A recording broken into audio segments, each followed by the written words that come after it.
दोस्तों, कहानियों की पोटली में आपका स्वागत है। आज मैं डेविड सोलंकी जो कहानी आपके सामने लेकर आया हूँ उसका शीर्षक है रंग बिरंगे नाखून। एक बार की बात है, राजा कृष्णदेव राय के दरबार में एक बहेलिया आया। बहेलिये को देख राजा काफी खुश हुए क्योंकि राजा को पशु पक्षी बहुत प्यारे थे और बहेलिया एक रंग बिरंगा सुंदर पक्षी दरबार में लेकर आया था। दरबार में आकर बहेलिया बोला, महाराज, मैं कल ही इस खूबसूरत और विचित्र पक्षी को जंगल से पकड़ कर लाया हूँ। ये बहुत सुरीला है महाराज और तोते की तरह बात कर सकता है, साथ ही ये मोर की तरह नाच भी सकता है। आपको पशु पक्षी बहुत पसंद है ना महाराज, इसीलिए मैं इस पक्षी को आपके पास बेचने के लिए लाया हूँ। महाराज काफी खुश हुए और बोले, देखने में तो ये पक्षी बहुत खूबसूरत नजर आ रहा है, मैं इसे जरूर खरीदूंगा और तुम्हें उचित इनाम भी दिया जाएगा।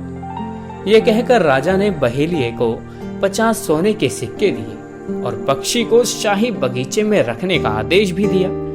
ये देख तेनालीराम से रहा ना गया और उसने उठकर कहा, महाराज, मुझे नहीं लगता कि ये पक्षी मोर की तरह नाच सकता है। मुझे तो ये भी लगता है कि ये पक्षी कई सालों से नहाया तक नहीं है। ये सुनते ही बहेलिया घबरा गया और रोने वाला मुंह बनाकर बोला, महाराज, मैं बहुत ही गरीब बहेलिया हूँ।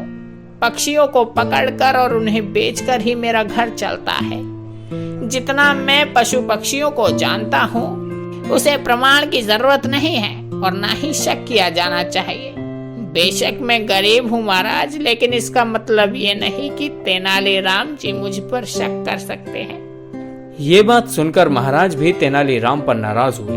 उन्होंने तेनाली से कहा, क्या तुम अपनी इस बात को साबित कर सकते हो?